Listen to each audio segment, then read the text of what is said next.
안녕하세요. 여러분의 건강과 삶의 리듬을 함께 걷는 시니어 건강상식 채널입니다. 혹시 요즘 혼자 식사하시는 시간이 많으셨나요? 밥을 한 번에 많이 지어두고 냉동해 놓고 하루 한두 끼씩 꺼내 드시는 분들 생각보다 많으실 겁니다. 간편하고 버리는 것도 없고 무엇보다 요즘같이 귀찮음이 밀려올 땐 참 좋은 선택이죠. 그런데요, 이 편리한 냉동밥과 전자레인지 조합이 우리 몸에 어떤 영향을 줄 수 있는지 혹시 깊이 생각해 보신 적 있으신가요? 최근 여러 연구들이 말합니다. 냉동밥을 전자레인지에 데워 먹는 습관, 특히 60세 이상 시니어에겐 그리 가볍게 넘길 일이 아니라고요. 우선 많은 냉동밥이 플라스틱 용기에 담겨 있습니다. 전자레인지에 돌리는 동안 이 플라스틱이 미세하게 녹거나 변형되며 미세 플라스틱이 밥 안으로 스며들 수 있다는 사실 들어보셨나요?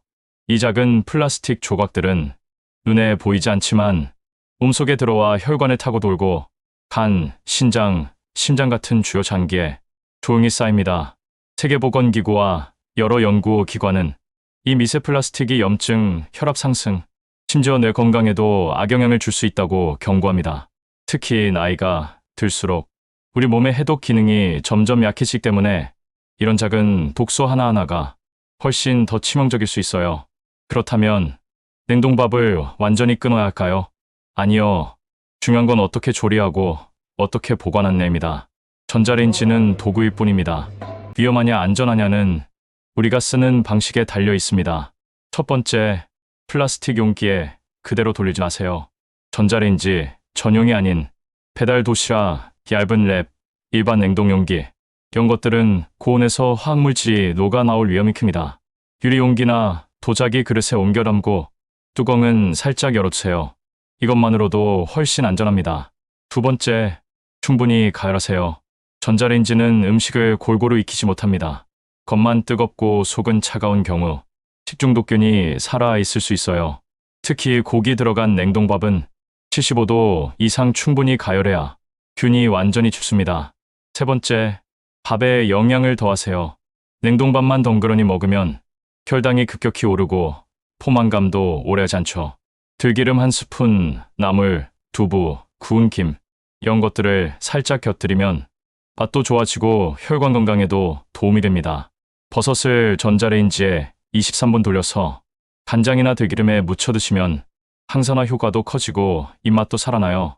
네 번째, 냉동 시간과 방법도 중요합니다. 밥을 짓고 바로 냉동하지 마시고 식힌 후 6시간 이상 냉동하세요. 이렇게 하면 전분 구조가 바뀌면서 혈당 상승이 천천히 일어나 당뇨나 체중 관리에도 좋습니다. 심지어 밥을 지을 때 코코넛 오일을 한 스푼 넣으면 일부 탄수화물이 저항성 전분으로 바뀌어 소화되지 않고 몸 밖으로 배출되는 효과도 있다고 합니다. 다섯 번째, 랩을 음식에 직접 닿지 않게 하세요. 랩이 음식과 맞닿은 상태로 가열되면 환경 호르몬이 음식 속으로 스며들 수 있습니다. 랩 대신 전자레인지 전용 덮개를 사용하세요. 마지막으로, 냉동밥에 대한 건강 걱정은 사실 우리 삶의 리듬에 대한 이야기이기도 합니다.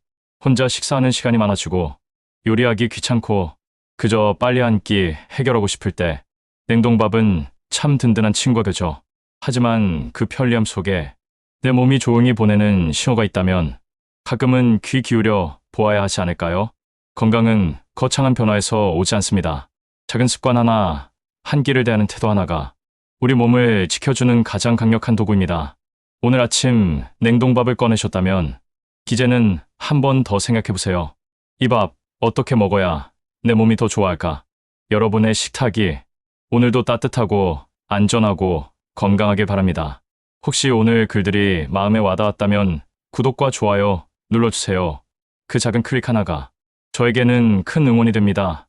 다음 시간에도 마음과 몸이 모두 따뜻해지는 이야기로 찾아뵐게요. 늘 건강하세요.